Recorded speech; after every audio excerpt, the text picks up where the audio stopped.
बोलो, it is the branch of physical science which deals study of matter. अब matter की study में क्या करती है? पहला, वो मैटर के क्लासिफिकेशन को यानी मैटर के कंपोजिशन को समझती है। कंपोजिशन के साथ साथ वो फिजिकल एंड केमिकल प्रॉपर्टीज की स्टडी करती है। इसके अलावा जो एनर्जी चेंजेस होते हैं उन एनर्जी चेंजेस को भी स्टडी किया जाता है जो उसके अंदर होने वाले हैं। तो व्हाट इज केमिस्ट्री बताओ? Chemistry is the branch of physical science which deal study of matter and it's chemical composition and physical chemical properties and the energy changes which undergoes in it. यहां तक clear है? यहां तक clear है लल्ला? बोलो, यहां तक क्लियर है लल्ला? अब सवाल आता है कि केमिस्ट्री कितने टाइप की होती है? 3 टाइप की। पहली होती है physical chemistry, organic chemistry, inorganic chemistry. अगर मैं इनऑर्गेनिक की बात करूं तो इनऑर्गेनिक केमिस्ट्री क्या होती है? जितने भी एलिमेंट्स हमें पता है उन एलिमेंट्स के, दोबारा बोलो, जितने भी एलिमेंट्स हमें पता है उन एलिमेंट्स की स्टडी करने को या उनके एलिमेंट्स उनके कंपाउंड की स्टडी करने को इनऑर्गेनिक केमिस्ट्री कहा जाता है, एक्सेप्ट कार्बन, हाइड्रोकार्बन और देयर डेरिवेटिव्स। क्योंकि जो उनके डेरिवेटिव्स हैं और हाइड्रोकार्बन है वो ऑर्गेनिक केमिस्ट्री कहलाती है। वो क्या कहलाती है? Organic chemistry. तीसरी बताओ, फिजिकल केमिस्ट्री। फिजिकल केमिस्ट्री क्या होती है? Energy changes. फिजिकल केमिस्ट्री क्या होती है? द एनर्जी चेंजेस जो हो रहे होते हैं उनकी स्टडी करना, ठीक है। या आपको mathematical explanation of chemistry is called physical chemistry. Mathematical explanation जो होता है उसे हम कहते हैं, बोलो, फिजिकल केमिस्ट्री। यहाँ तक क्लियर है? अब देखो कई सारी केमिस्ट्री आपको और आएगी, जैसे एनवायरमेंटल केमिस्ट्री हो गया, ठीक है, इसके बाद बायो केमिस्ट्री हो गया, इसके बाद आपको पॉलीमर केमिस्ट्री हो गया। तो ये सारी केमिस्ट्री जो होती है इन्हीं केमिस्ट्री के सब पार्ट्स होते हैं, तो इनको अलग से नहीं लिखते हैं। क्लियर है बॉस? इनको अलग से नहीं लिखते। यहाँ तक क्लियर हो गया केमिस्ट्री की बात। अब अगला सवाल आता है मैटर क्या होता है? बताओ, चलो बताओ मैटर क्या होता है, क्योंकि हम क्यों पढ़ेंगे मैटर? हमने पढ़ा केमिस्ट्री क्या होती है, chemistry is the branch of physical science which deals study of matter. तो जब which deals study of matter, तो मैटर को पढ़ना पड़ेगा ना लल्ला। अब बोलो, क्यों मेरे लल्ला मचा दे हल्ला गली मोहल्ला, जल्दी। बोलो मैटर क्या होता है? मैटर क्या होता है?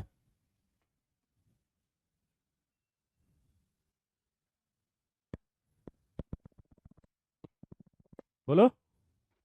हाँ, anything which has mass and occupies space. Very good. Matter किसे कहते हैं जल्दी बताओ?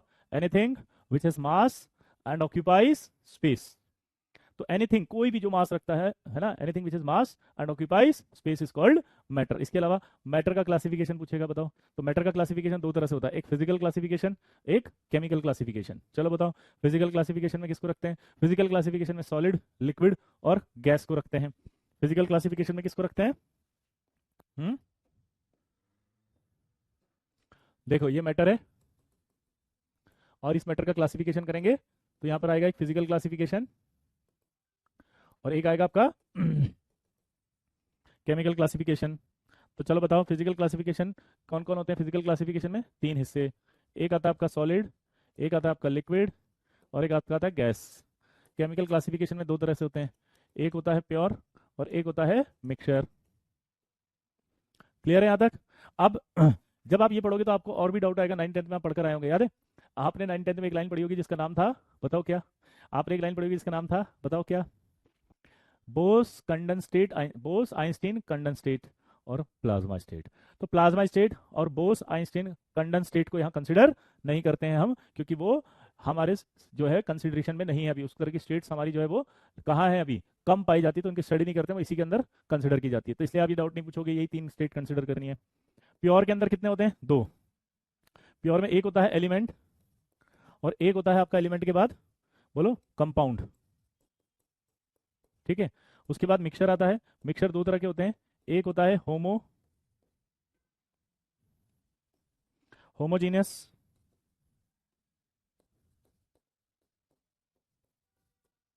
और एक होता है आपका हेट्रोजीनियस। ठीक है, होमोजीनियस और हेट्रोजीनियस। क्लियर है बॉस? उत्कर्ष यादव, देखो अगर आप मुझसे पढ़ रहे हैं तो सिंगेज ही लेनी पड़ेगी ना आपको, ऑब्वियस सी बात है उत्कर्ष। ठीक है। एलिमेंट क्या होता है? एलिमेंट किसे कहते हैं बताओ? Made up of same type of element. Same type के एलिमेंट से मिलकर बना होता है तो एलिमेंट कहते हैं। समझ गए?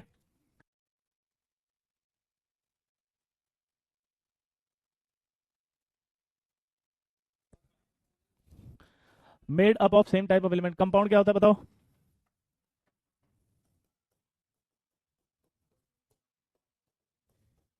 मेड अप ऑफ टू और more than two element in fix ratio. जब दो या दो से ज्यादा एलिमेंट आपस में मिलते हैं फिक्स्ड रेशो में तो उसे कहा जाता है। तो फिक सिंगेज पब्लिकेशन की जो मेरी बुक आती है वो हिंदी में है, आपको वो सिंगेज ही लेनी है, इंग्लिश वाली। ठीक है तौफीक। चलिए, तो मैटर क्या होता है समझ में आया। मैटर फिजिकल क्लासिफिकेशन में सॉलिड लिक्विड गैस। और अगर इसमें देखेंगे तो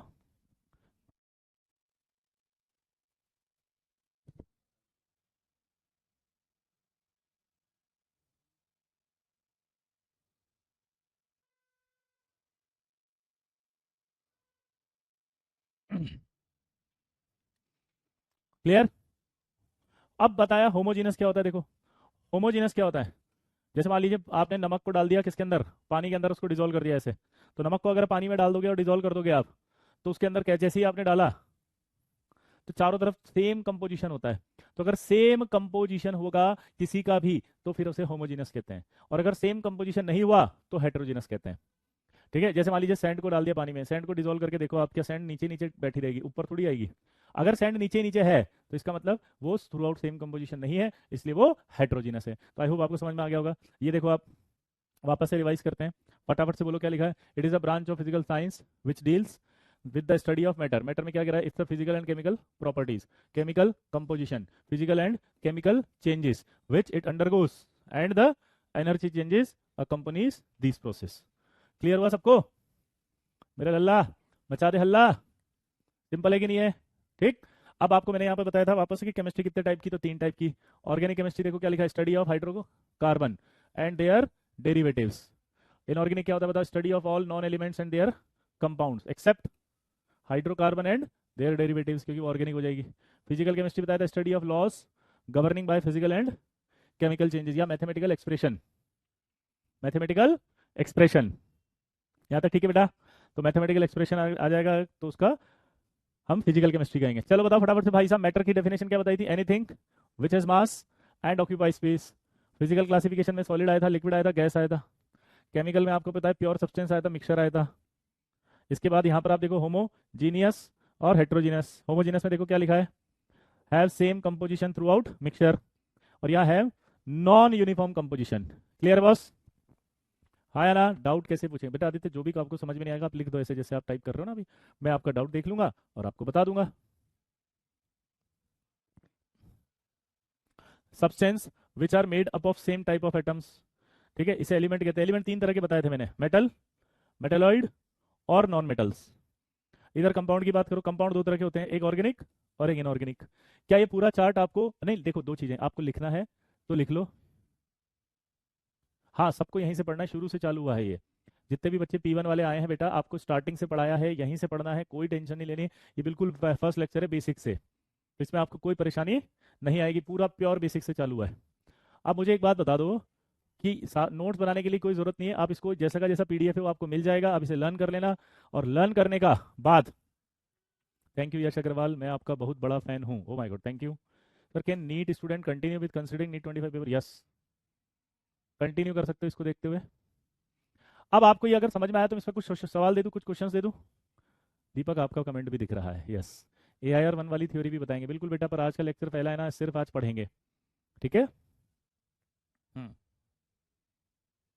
डाउट कौन सी बुक लें, बताया ना भाई, डाउट बुक के लिए सिंगेज की लेनी है, वी जोशी। सब लोग आगे चले गए हैं, नहीं नहीं, अभी मैं आपको इसका एक हिसाब किताब बता दूंगा, तो चिंता मत करो, सब बढ़िया हो जाएगा। पहले आप ये बताओ, ये टेबल समझ में आएगी नहीं आई, जल्दी से बताओ। सर मैं नीट का स्टूडेंट हूँ, बिल्कुल दीपक आप कर सकते हैं, पक्का। चलो बताओ फटाफट से, मैटर क्या होता है। नोट्स नहीं बनाने, ये सब लिखा हुआ है MD, आप इससे लर्न करो बस, और तुरंत फटाफट। सिंगेज थ्योरी की बुक नहीं है बेटा, सिंगेज है ना प्रॉब्लम बुक है, इसके नोट्स नहीं बनाने, ये तो जनरल केमिस्ट्री है। नोट्स जहाँ से लिखने हैं मैं बताऊंगा आपको कि अब लिखो शुरू से, XYZ। आप अगर नोट्स बनाना चाहें तो इसके भी बना सकते हो, मना नहीं है किसी चीज़ का। सर सीट सफिशिएंट नहीं है क्या, सीट बिल्कुल सफिशिएंट है कान्हा। कई बार बच्चे होते हैं ना जो बाहर और ज़्यादा पढ़ना चाहते हैं, उनके लिए है ये। चलिए,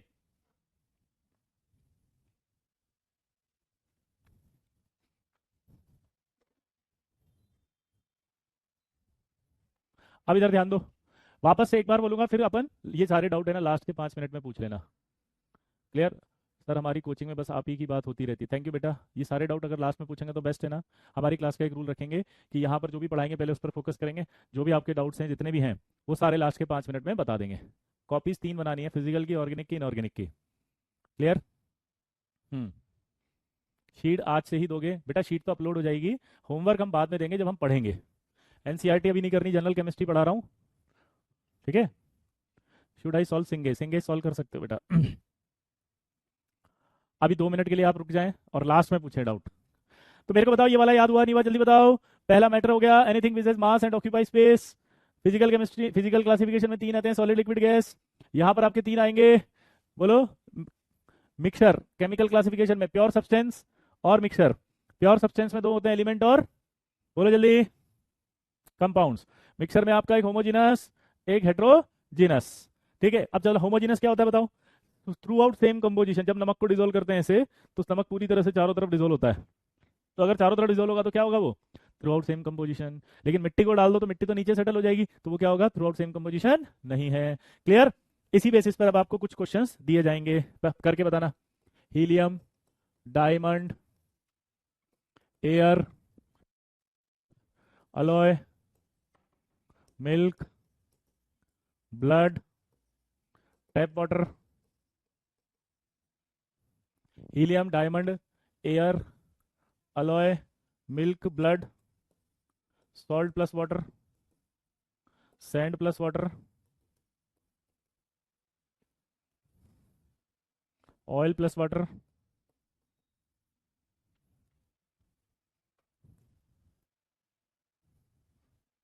ये सब बताओ फटाफट, चलो।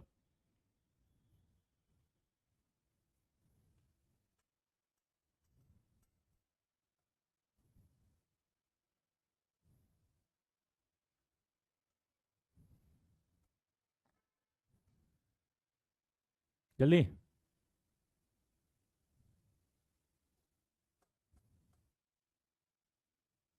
श्वेता बेटा जल्दी लिखो। कौन से बैच से पढ़ रहा? ये वाला बैच N1 है Prateek. Oh my God, thank you Shweta. अब ये बताना है इसमें कि प्योर है या मिक्सर है। प्योर है तो एलिमेंट है कि कंपाउंड है? समझ रहे हो? ऐसे बताना है। तो अब बताओ फटाफट से क्या होगा। और मिक्सर है तो होमोजीनस है कि हेट्रोजीनस है, ऐसे। समझ में आया क्या बताना है?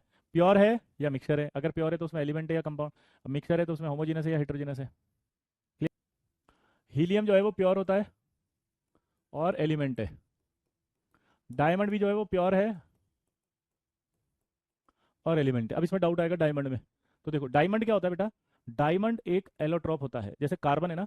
कार्बन जो एलिमेंट होता है वो नेचर के अंदर क्रिस्टलाइन स्ट्रक्चर में मिलता है, 3 डायमंड की, एक फुलरिन और एक ग्रेफाइट। तो जब वो 3 स्ट्रक्चर में मिलता है, फुलरिन, ग्रेफाइट और डायमंड, तो उन्हें कहते हैं एलोट्रॉप्स।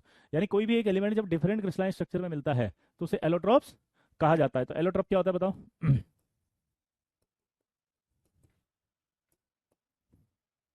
बोलो। सेम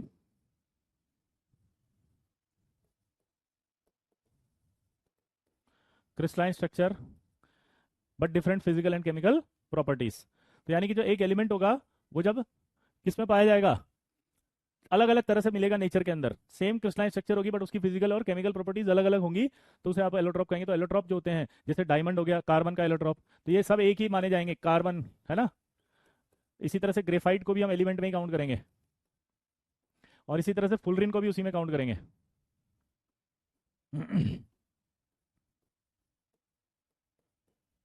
इसी तरह से फास्फोरस के भी 3 होते हैं, एक व्हाइट फास्फोरस, ब्लैक फास्फोरस और एक रेड फास्फोरस। तो ये आप पे कोई भी आ गया तो आप इसको क्या बोलोगे हमेशा? बोलो। आप इसको क्या बोलोगे हमेशा? एलिमेंट और प्योर, क्योंकि एलोट्रॉप्स एलिमेंट और प्योर होते हैं। पक्का? अब बताओ ए आई आर यानी एयर। ये ए आई आर नहीं है, ये एयर है। एयर क्या होगा बताओ? होमो। एलो क्या होगा? होमो। मिल्क क्या होगा? हिट्रो। ब्लड क्या होगा? हिट्रो। टैप वाटर क्या होगा? हिट्रो। सॉल्ट पूरी तरह से डिजोल्व हो जाता है तो ये क्या होगा? Homo. Sand plus water, hetero. Oil plus water, hetero. Clear है बॉस? ये किस किस के सही हुए, जल्दी से बताओ, जल्दी से बताओ, ये किस किस के सही हुए, ये किस किस के सही हुए? क्लियर? अब मैं आपको एक एक करके समझाता हूँ सारे। हीलियम समझ में आ गया होगा, डायमंड मैंने एक्सप्लेन कर दिया। अब जो एयर है, एयर होती है गैसियस मिक्सचर, और गैसों में कभी भी ग्रेविटेशन फोर्स नहीं लगता। एयर जो होती है गैसियस मिक्सचर है, उसमें कभी भी ग्रेविटेशन का फोर्स नहीं लगता, तो जब भी वो मिक्स होती है तो सब एक साथ मिक्स होती हैं, सारी एक साथ मिक्स होंगी एक जगह से यूनिफॉर्म। उसकी वजह से हमेशा एयर को होमोजीनियस कहा जाता है। अब अगर हेयर में डस्ट पार्टिकल आ गए या वाटर ड्रॉप्स आ गई तो फिर उनके नाम अलग अलग हो जाते हैं, और फिर वो हेट्रोजीनियस कहलाते हैं। तो यहाँ पर एयर बोला है, नॉट है उसके अंदर मिक्स डस्ट पार्टिकल, तो डस्ट पार्टिकल मिक्स हो जाते हैं तो फिर एयर अलग हो जाती है, एयर का नाम एरोसोल हो जाता है। तो ये सब मत करना, पानी अगर बहुत ज्यादा आ गया डस्ट उसके अंदर एयर में तो मिस्ट हो जाती है, मिस्ट फिर हेट्रोजीनस हो जाएगा। तो ये सब डिटेल अभी नहीं करनी आपको, सिंपल फंडा। एयर क्या होती है? जिसमें गैसेस मिक्सचर होती है, गैसेस मिक्सचर होगा हमेशा होमोजीनस। चलो बोलो क्या बोला? गैसियस मिक्सचर जो होगा वो हमेशा क्या होगा? होमोजीनियस, क्योंकि ग्रेविटेशन फोर्स नहीं लगता। तो जितने भी गैसियस मिक्सचर आपको दे दे वो सब होमोजीनियस है। दोबारा बोलो, जितने भी गैसियस मिक्सचर है वो सब क्या है? होमोजीनियस। लेकिन एक डाउट आएगा आपको कि सर एक बात बताओ, मैंने कहा हाँ सर, पहाड़ पे जाते हैं तब तो ऑक्सीजन कम हो जाती है, अगर हम पहाड़ पर जाएंगे तब तो ऑक्सीजन कम हो जाएगी, तो फिर सर फिर होमोजीनियस कैसे हुआ? फिर तो हेट्रोजीनियस हो गया। किस किस को ये डाउट आ रहा है, जल्दी बताओ। यस कि हाँ सर ये डाउट आ रहा है मुझे, किस किस को ये डाउट आ रहा है?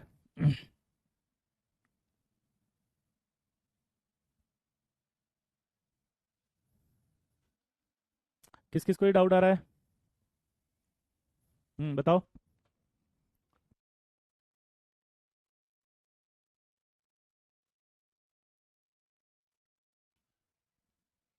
यस, तो इसका आंसर सुनो। देखो एक चार बच्चे खड़े हैं, अगर मैं उनको 100-100 रुपए दे दूं, चारों को 100 रुपीज दे दिए, चारों को 100-100 रुपए, तो क्या आप बोलोगे इक्वली डिस्ट्रीब्यूशन है? जल्दी बताओ। चारों के पास 100-100 रुपए। अब मैंने ऊपर जाने पर ये गए चारों बच्चे और मैंने अब 10-10 रुपए दे दिए, अब 10-10 रुपए दिए। अब बताओ चारों के पास अभी भी इक्वल डिस्ट्रीब्यूशन है क्या? बेटा यहाँ पोल की फैसिलिटी नहीं है अमर, है ना, तो आप सिर्फ चैट बॉक्स में लिखो, मैं आंसर देख लूंगा, ठीक है? हाँ यहाँ पोल की फैसिलिटी नहीं है।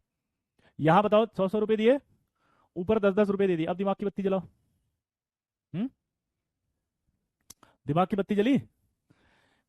डेंसिटी कम हुई है यहाँ पर, लेकिन डिस्ट्रीब्यूशन फिर भी सेम है। ऊपर डेंसिटी कम हुई है लेकिन डिस्ट्रीब्यूशन फिर भी सेम है। तो जो आपके माइंड में था डाउट था वो डेंसिटी वाला डाउट था, तो ऊपर जाने पर उसकी डेंसिटी कम होती है, डिस्ट्रीब्यूशन कम नहीं होता है।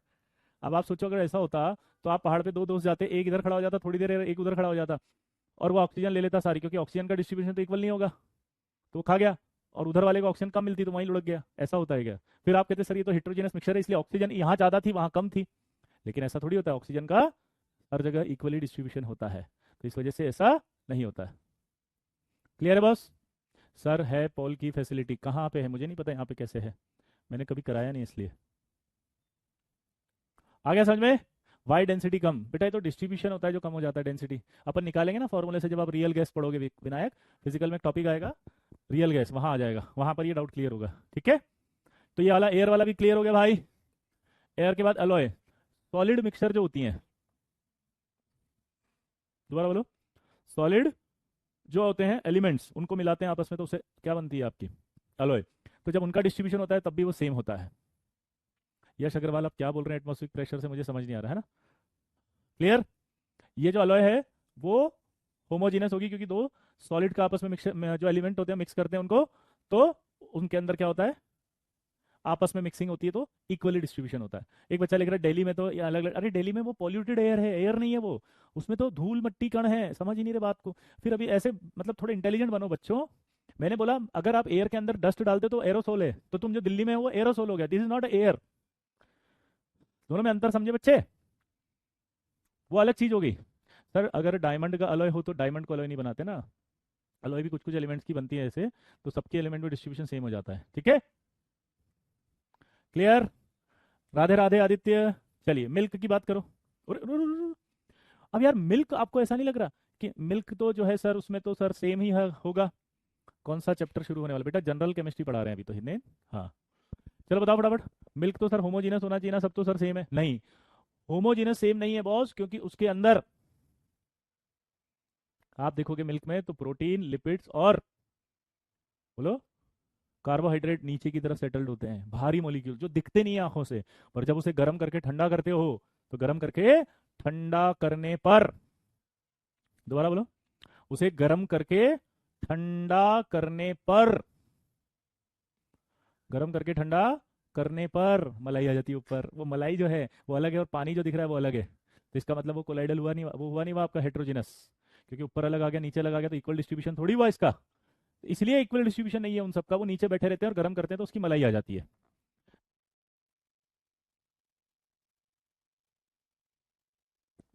अरे समझ में आया लल्ला? चलो अगला ब्लड। अब डाउट आ रहा है सब, ब्लड कैसे होगा? बिल्कुल सही है बेटा, मेयोनीज कोलाइडल सोल्यूशन होता है ना साशी? हाँ। अब बताओ फटाफट से क्या आया, ब्लड। ब्लड जो होती है ना, ब्लड के अंदर भी आपको ऐसा लग रहा होगा कि मेयोनी हेट्रोजीनस होगा। बताओ जल्दी फटाफट, देख के बताओ फटाफट क्या दिख रहा है। कि अगर कुछ समझ नहीं आ रहा, ये आज भाई क्या नहीं समझ में आ रहा, लिखना पड़ेगा। आप मुझे बताओ, दूध देखा, मिल्क देखा है, मिल्क के अंदर आपने देखा सब जगह एक जैसा दिखता है आपको, लेकिन कभी आपने नोटिस किया कि जब गर्म करते हैं तो उसके ऊपर आपकी मलाई आ जाती है? तो क्या मलाई का सभी जगह इक्वली डिस्ट्रीब्यूशन है क्या आज भाई? सभी जगह इक्वली डिस्ट्रीब्यूशन है नहीं है ना? तो अगर सभी जगह इक्वल डिस्ट्रीब्यूशन नहीं है तो उसे क्या लिखोगे? हेट्रोजीनस। ठीक है, अब देखो ब्लड बना होता है प्लाज्मा से, डब्ल्यूबीसी और आरबी से, लेकिन जो प्लाज्मा होता है ना वो इक्वली डिस्ट्रीब्यूटेड नहीं होता है। आज भाई ए जे भाई आपको प्लीज बताना पड़ेगा क्या नहीं समझ में आ रहा, क्योंकि ऐसे तो टीचर डिमोटिवेट हो जाएगा, है ना बेटा? आप क्लियर करोगे तो मैं आपकी हेल्प कर दूंगा, आप भी मोटिवेटेड फील करोगे, मैं भी मोटिवेटेड फील करूंगा, है ना? आज भाई क्लियर? अब यहां पर आप देखोगे जो प्लाज्मा होती है ना, जैसे प्लाज्मा को कहते हैं हम छिलका, प्याज का छिलका देखा है आप सबने? प्याज का छिलका लेकर के उसके छोटे छोटे टुकड़े काट के पानी में डाल दो, क्या आपको ऐसा नहीं दिखेगा कि वो थोड़ा सा नीचे की तरफ डिसेटल्ड हो रहा है? वो इमेजिन करो, प्याज का छिलका लो और पानी में डाल दो, वो प्याज का छिलका धीरे धीरे नीचे की तरफ ज्यादा दिखेगा नहीं दिखेगा? जल्दी बताओ। जागृति बिरला, समझ में आ रहा है बेटा? तो नीचे की तरफ आ रहा है तो इसका मतलब हेट्रोजीनस। इसी तरह से वो जो आपका प्लाज्मा होता है ब्लड में वो भी नीचे सेटल्ड होता है, इसलिए ये भी क्या है? हेट्रोजीनस। टैप वाटर, यहां बहुत बड़ी बात है। टैप वाटर मतलब होता है नल का पानी। नल का पानी मतलब होगा उसमें बैक्टीरिया होंगे खूब सारे, और बैक्टीरिया हर जगह इक्वली डिस्ट्रीब्यूटेड नहीं होते हैं। समझ रहे बात को? बैक्टीरिया सब जगह इक्वली डिस्ट्रीब्यूट होते हैं। जागृति समझ में आ रहा है बेटा? जागृति बोलो। अरे बाप रे। जागृति समझ में आ रहा है? या तो टैप वाटर की बात समझ में आ गई? क्या समझ में आई बेटा कि इसके अंदर क्या होगा? बोलो। टैप वाटर में बैक्टीरिया चले जाएंगे सारे के सारे, और बैक्टीरिया का डिस्ट्रीब्यूशन इक्वली नहीं होगा हर जगह, इसलिए ये आपका क्या होगा? हेट्रोजीनस। सॉल्ट प्लस वाटर, नमक। चलो बताओ, नमक को पानी में डाल दो, नमक को डिसॉल्व करोगे तो हर जगह इक्वली डिस्ट्रीब्यूट होता है, होमोजीनस। सैंड को डालते तो हर जगह इक्वली डिस्ट्रीब्यूटेड नहीं होता, और इक्वली डिस्ट्रीब्यूटेड नहीं होगा तो क्या होगा? सैंड तो हेट्रो। ऑयल प्लस वाटर भी क्या होगा? हेट्रो। ऑयल प्लस वाटर क्या होगा? हेट्रो, क्योंकि पानी कभी भी नहीं होता है, पानी के अंदर जब अपन तेल डालते हैं तो कभी इक्वली डिस्ट्रीब्यूटेड नहीं होता है। क्लियर है बॉस? ये सारे के सारे समझ में आए कि नहीं आए? एक बार जोरदार यस करके लिख दो कि सर समझ में आ रहा है मजे से। सर जल्दी, जब तक आप ये यस नहीं लिखोगे मैं अगले सवाल नहीं दूंगा। फटाफट से कंप्यूटर स्क्रीन और चैट बॉक्स भर जाना चाहिए जल्दी।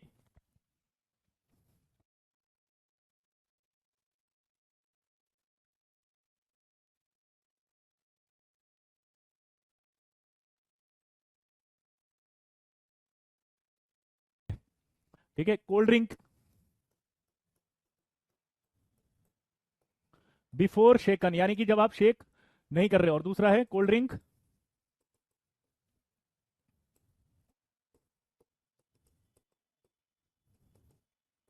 आफ्टर शेकन। क्लियर है? कोल्ड ड्रिंक बिफोर शेकन यानी जब आप शेक नहीं कर रहे हो तब, और कोल्ड ड्रिंक जब आपने शेक कर दिया। शेक याद है ना, जब हम पीते हैं वो वाली। लैपटॉप बाय करना पड़ेगा बेटा, ये तो आपकी चॉइस है ना वैभव गुड्डू। क्या ये कमेंट अच्छा है यहाँ पे लिखना? या तो आप पेरेंट्स से बात करो, उनसे पूछो। आप एक ही डाउट लिख रहे हो, बताओ। This is so much irritating कि इतना अच्छा पढ़ाने के बाद सिर्फ एक डाउट लिख रहे हो। प्लीज लीव इट और पढ़ाई के डाउट पूछो। चलिए भाई फटाफट सोचो, अच्छा सवाल है।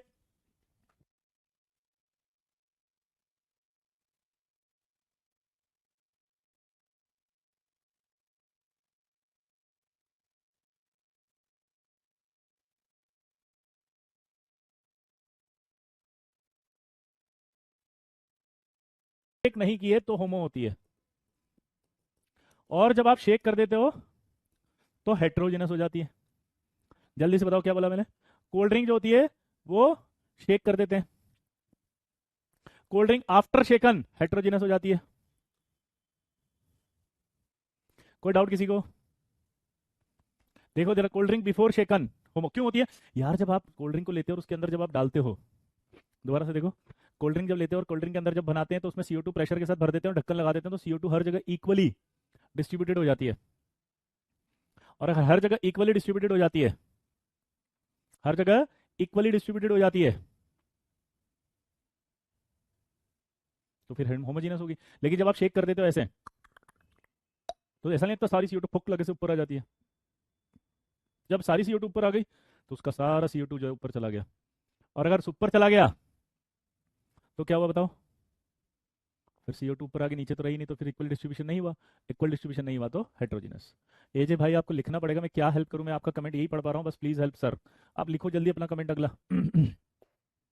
हाय मयंक, गजब मयंक पटेल। योगेश शर्मा, सिंगेज करना जरूरी नहीं है, आपको प्रैक्टिस करनी हो तो करो, ठीक है? अब मैं चाहता हूँ कि ये अगर दे दे आपको कि CCl4 प्लस वाटर, ये क्या होगा बताओ? हम्म CCl4 प्लस वाटर को पानी में डालें तो देखो ये ऑर्गेनिक कंपाउंड है, इसको डालेंगे तो ये मिलेगा नहीं। लाइक डिजॉल्व लाइक, तो ये हेट्रोजीनस हो जाएगा। लेकिन यहीं पर अगर मैं अल्कोहल ले लेता हूँ, अल्कोहल याद है? अल्कोहल समझते हैं ना, वो पानी में डालते हैं, तो जब वो पानी में डालते हैं तो चारों तरफ वो मिक्स हो जाता है। जब ये पानी में डालते हैं तो मिक्स हो जाता है और इसको कहते हैं फिर होमोजीनस। अब इसका एक रीजन होता है ये मिक्स क्यों होता है, ड्यू टू, हम आगे पढ़ेंगे इसका logic, hydrogen bonding. H bonding को प्रोनाउंस करो, H बॉन्डिंग को प्रोनाउंस करो, क्या आएगा? बोलो। हाँ, होमो को होमो क्यों होगा? H bonding. H बॉन्डिंग क्या होती है, कैसे होती है, हम आगे बढ़ेंगे, ठीक है? तो ये सारे सवाल अगर आप कर लेते हो तो आपको सब कुछ समझ में आ जाएगा। अब वापस से हम देखते हैं सॉलिड लिक्विड गैस, हमने फिजिकल क्लासिफिकेशन की बात की थी, तो इनके डिस्टेंस की बात कर लो। सॉलिड में डिस्टेंस कम रहेगा, मॉडरेट रहेगा, लिक्विड में मैक्सिमम डिस्टेंस होता है, गैस में सबको पता है। डेंसिटी की बात करो, सॉलिड में मैक्सिमम होती है, मॉडरेट होती है, मिनिमम होती है। वॉल्यूम की बात करो, यहाँ मिनिमम होता है, मॉडरेट होता है और मैक्सिमम होता है। शेप यहाँ आपको होता है, डिफाइंड शेप होता है, सॉलिड हमेशा डिफाइंड रहेगा। यहाँ आपका no defined shape, no defined shape पानी के अंदर। सर ये कॉन्सेप्ट इसलिए पढ़ते हैं ताकि जो क्वेश्चन आए उसके बारे में सोचने की एबिलिटी डेवलप हो सके, प्रतीक, समझ रहे हो? अगर हम ये सब नहीं पढ़ेंगे तो जो सोचने की ताकत है वो कभी डेवलप नहीं होगी ना, इसलिए पढ़ा रहे हैं। इससे क्वेश्चन नहीं आते ऐसा आपको लगता है ना, कभी भी कहीं भी कैसे भी आ सकते हैं, ठीक है बेटा? तो ये मत सोचो। एटॉमिसिटी की बात करें तो एटॉमिसिटी क्या होती है बताओ? जो भी मॉलिक्यूल में ये है नंबर ऑफ एटम्स होते हैं उसको अपन एटॉमिसिटी कहते हैं। कितने एटॉमिक बताओ? एटॉमिसिटी क्या है? जितने एटम है, जैसे फास्फोरस की एटॉमिसिटी कितनी बताओ? 4। तो ये सबकी देखो लिखी हुई यहाँ पर, इसकी एटॉमिसिटी 8, इसकी 8, इसकी 8, इसकी 2 2 2, इसकी 4 4 4, ऐसे। अगला देखो, मेटलॉइड क्या होते थे सबको पता है, जिसमें मेटल और नॉन मेटल दोनों की पाई जाती है। बेटा एजे भाई आप अपना डाउट लिखो, मैं तभी तो हेल्प करूंगा। ये तो ऐसा लग रहा है तुम स्पैम कर रहे हो, और अगर अब की बार तुमने अपना डाउट नहीं लिखा तो मैं यहाँ से आपको कॉल करा के आपसे डाउट पूछवा दूंगा, ठीक है? और फिर सॉल्व कर दूंगा, है ना बेटा? क्योंकि ऐसे तो मैं हेल्प कैसे करूँ, मुझे समझ नहीं आ रहा, ठीक है बेटा? सर हम P1 बैच से हैं, बहुत पीछे रह चुके हैं। अब देखो लेट चालू हुआ है तो थोड़ा सा तो दिक्कत आएगी ना। नोट नहीं करना ये सब, है ना? यहाँ आ जाओ, होमोजीनस अभी समझाया था, होमोजीनस क्या होता है। अब जो है ये सवाल थे ये सारे करा दिए, tap water, alloy, air, iron, graphite, diamond, helium, matter, ये वाले सवाल हो गए। अल्कोहल और वाटर सारे हो गए, देखो हो गए। अब अगला टॉपिक आएगा एटम। चलो बताओ एटम क्या होता है? What is TeNPO? बेटा ये एलिमेंट है, टेलुरियम एंड पोलोनियम, हितेन, ये क्या है बेटा? Tellurium and polonium. चलो फटाफट से बताओ। Atom, an atom is the smallest unit of an element. Sir तीनों केमिस्ट्री समझ नहीं आ रहा, तीनों नहीं आ रहा तो अभी होल्ड करो, जो पढ़ा है उसको घर जाके रिवीजन करो, ठीक है एजे भाई? जब आप तीनों पढ़ोगे, तीनों को रिवाइज करोगे अच्छे से, तब जा करके आपको समझ में आएगा। अभी आप अगर ऐसे लेके बैठ जाओगे कि नहीं आ रहा नहीं आ रहा नहीं आ रहा, तो सच में नहीं आएगा। आप सुनो जो मैं बोल रहा हूँ, उसको दिमाग में घुसाओ, जब वो दिमाग में जाएगा तभी तो अगली क्लास में अगली समझ में आना शुरू हो जाएगा। चलिए एटम किसे कहते हैं बताओ? एटम इज द स्मॉलेस्ट, बोलो यूनिट